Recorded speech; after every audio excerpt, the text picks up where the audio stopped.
오늘 법정에는 조국 전 장관 아들 조모 씨가 지원한 연세대 대학원 관계자가 증인으로 출석을 했습니다. 조 전 장관 아들이 서류 마감일이 지나서 추가 서류를 냈는데도 대학 측이 받아준 이 부분에 대해서 이 증인이 의미 있는 진술을 하나 했는데요. 과거 화면부터 먼저 만나보겠습니다. 당시 저희 아이가 학교 다닐 때 학교폭력 피해자였습니다. 그래서 그걸 관련해서 피해자의 인권 관련해서 관심을 갖게 되었습니다. 법대 교수는 후보자의 아들, 딸이 아니었으면 이렇게 여기서 인턴십을 하고 이 증명서를 발급받아서 생기부에 기재하고 그것을 서류 전형 대학 입시에 제출할 수 있겠냐?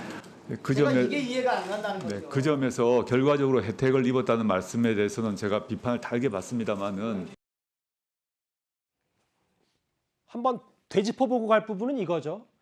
조 전 장관 아들 분명히 마감 당일에는 빈칸으로 경론란을 접수했는데 마감일이 지나서 추가 접수했습니다. 여기에 총 7개의 경력이 추가로 오려 붙인 종이로 기입이 됐어요. 법무부인 청맥 인턴 증명서 혹은 서울대 인권법센터 인턴 증명서, 이게 바로 최강욱 의원과도 관련 있는 혐의로 알려지고 있는 추가 서류인데요. 다음 화면을 보겠습니다. 그런데 오늘 연세대 관계자가 이런 얘기를 했습니다. 마감일이 지나서 학교에서 추가 자료를 받아줘도 놀랐다.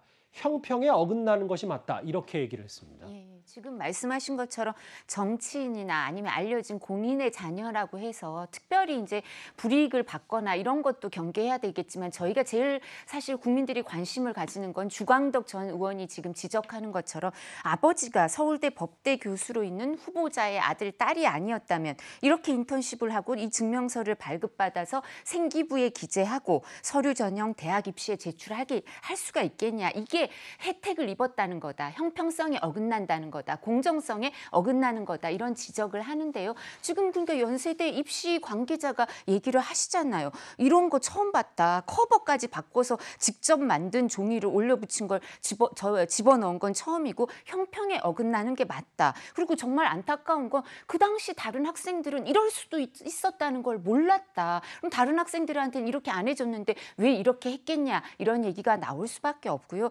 지금 조국 전 장관에 대해서는 여러 가지 비난이 있는 것 중에 하나가, 법원에서는 그 조국 전 장관 그다음 정경심 교수에 대해서 그 교수님들이시잖아요. 그럼 입시 시스템이 어떤 의미인지를 잘 아시는 분들인데 입시 시스템을 흔드는 행위를 했다고 해서 법원에서 더 엄정하게 지금 판결을 내리고 있는 것 같습니다. 예. 그리고 검찰이 공개한 눈에 띄는 문자 메시지 내용도 있습니다. 바로 만나볼까요? 아들 원서를 고친 뒤에 조 전 장관과 부인 정경심 교수의 문자 메시지 내용입니다. 칸에 맞춰 만들고 컬러 사진 출력해서 붙이고 왔다 갔다 이놈 했더니 수고했습니다. 이 문자 메시지 내용을 검찰이 공개하면서 그러니까 마감일 다음에 추가 서류를 제출한 게 조 전 장관도 다 힘을 썼다. 이걸 좀 입증하기 위해서인 겁니까? 아무래도 이제 정경심 교수가 지금 쭉 이 조 전 장관 일가의 흐름들을 보면은 정경심 교수가 상당 부분 주도한 여러 가지 흐름들을 볼 수가 있습니다. 아마 이번 문자도 그런 맥락에서 보인 것 같고, 그래서 저는 칸에 맞춰 만들고 컬러 사진 출력해서 붙이고 왔다 갔다 이렇게 얘기를 하고, 그 부분에 대해서 조 전 장관과 저 부분을 공유를 했고, 결국 이제 그런 부분에 대해서 어느 정도 알고 있었다라는 부분인 것이죠. 지금까지도 어쨌든 정경심 교수는 관련된 부분에 대해서 여전히 이제 부인을 하고 있는 그런 상황인데, 아마 법원에서 지난번에 좀 세게 판결을 내렸던 이유도 행위도 어쨌든 입시 시스템을 흔든 그런 부분도 있고, 그 부분에 대해서 어쨌든 반성을 하지 않고 있는 이런 부분까지도 좀 봐서 아마 이 법원에서 좀 엄하게 판결을 내린 그런 부분 같은데, 오늘 공개한 문자 메시지도 그런 하나의 편린을 보여주고 있지 않나 싶습니다. 증인이 법정에서 조국 아들과 같은, 조 전 장관 아들 같은 사례를 처음 봤다라는 증언도 오늘 좀 새롭게 나왔어요. 다음 화면을 좀 보겠습니다. 이경 교수님. 그런데 연세대학교가 입학 취소 규정을 신설했어요. 그러니까 제출 서류 허위 기재, 서류의 위조 내지 변조. 이걸 시작하기 전 입학 학생도 적용하니까 조 전 장관 아들에 관련돼서 연세대학교 대학원 입학 취소 좀 빨간불이 켜진 건 아닌지라는 해석도 좀 가능하겠습니다. 학교에서 저런 절차를 학교에서 이제 규정상으로 만든 거기 때문에 그에 대해서는 뭐 제가 뭐라고 의견을 드리기는 좀 모호한 것 같고요. 예.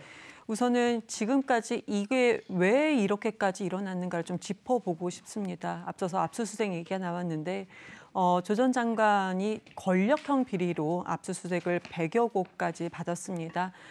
그런데 마치 권력형 비리가 있는 것처럼 보여졌죠. 100여 곳을 받아가는 그 과정에서 그것이 보도가 됨으로써.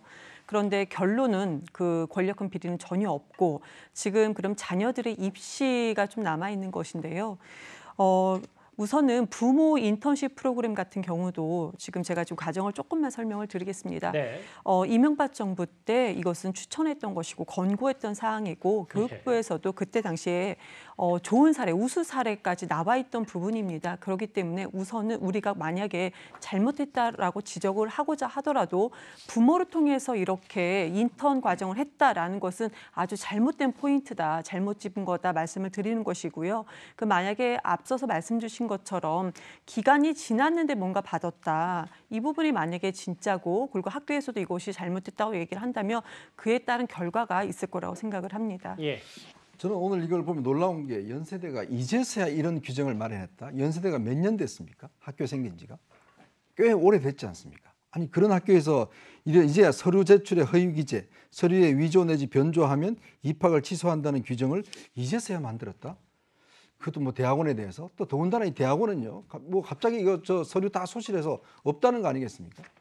어떻게 세계 굴지의 지금 사학이라고 하는 연세대에서 이제 와서 이런 조치 규정을 만들고 한다는 것, 저는 오히려 이게 더 놀랍습니다. 예, 알겠습니다.